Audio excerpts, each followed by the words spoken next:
Patuloy na inaaksyonan ng Commission on Elections o COMELEC ang mga napapaulat na bilihan ng boto at mga report ng paglabag sa pangangampanya.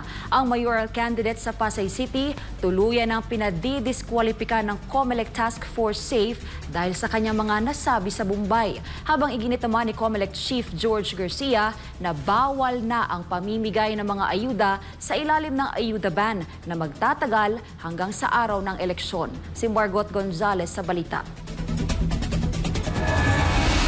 Ito na ang katawan ni Jaja.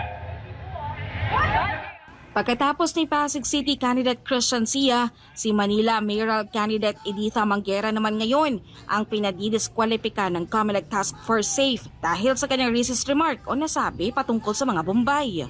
Tanggalin na natin ang Bombay! Para wala nang amoy sibuyas na nahihiliwag sa Pasay.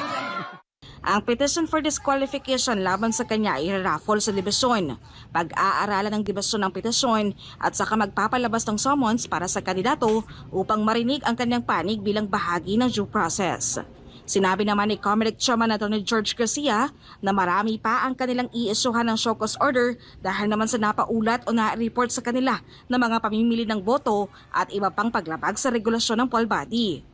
May mga napadikyo na daw sila ng mga kandidato dahil sa issue ng vote buying at residency ng mga kandidato. Pinapatunayan natin, hindi man kayo mag-complain, hindi man kayo mag-file ng petition, kahit hindi pinanumpaan, kami na po ang kikilos. Kami na mismo ang mag-a-aksyon para pinapaniwalaan ng kababayan natin na totoo ang kampanya ng COMELEC.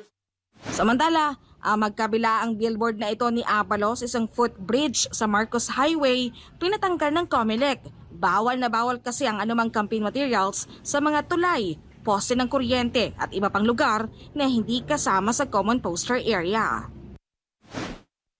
Samantala, simula noong May 2 hanggang sa araw ng eleksyon sa Mayo 12, ipinagbabawal ng COMELEC ang pamimigay ng kahit anumang uri ng ayuda ng pamahalaan, maliban sa burial at medical assistance.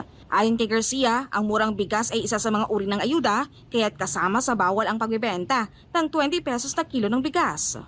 First time po itong ginawa ng COMELEC na ipinagbawal ang kahit anong pangalan at klase ng ayuda. Pag po tayo sumuporta ang LGU ng 6 pesos and 50 centavos bilang contribution natin para mapamura ang presyo ng bigas, yan po ay ayuda.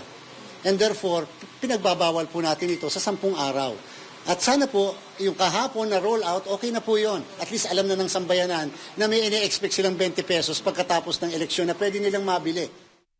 Hinimok naman ng COMELEC ang iba't ibang grupo na saksihan ang kanilang isinasagawang final testing and sealing sa mga makinang gagamitin sa May 12. Ang FTS ay magtatagal hanggang May 7 at makikita sa official website ng poll body ang mga venue ng pagsasagawa nito.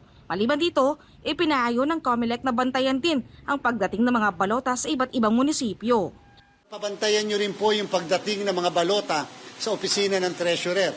At kayo po ay otorisado na magpalagay ng watchers. At hindi dapat yan tanggihan ng opisina ng treasurer doon sa lugar kung saan nila i-standby o itatago muna yung mga balota habang ito ay hindi pa nadidistribute sa ating mga guro. Ayon kay Garcia, handang-handa na ang komisyon sa mangyayaring eleksyon, maging ang mga guro na magsisilbi sa eleksyon, maging ang mga paralan na magsisilbing presinto sa botohan. Paghihikayat ngayon ng poll body, bumoto sa araw ng halalan. Tanong na lang, boboto ba ang mga kababayan natin? Yan po ang pakiusap natin sa lahat. Sana po, bumoto naman tayo ng araw ng eleksyon. At dapat yung pagboto natin, yung pagboto na may layunin. May layunin na ayusin ang ating bayan, ayusin ang ating probinsya, syudad, munisipyo.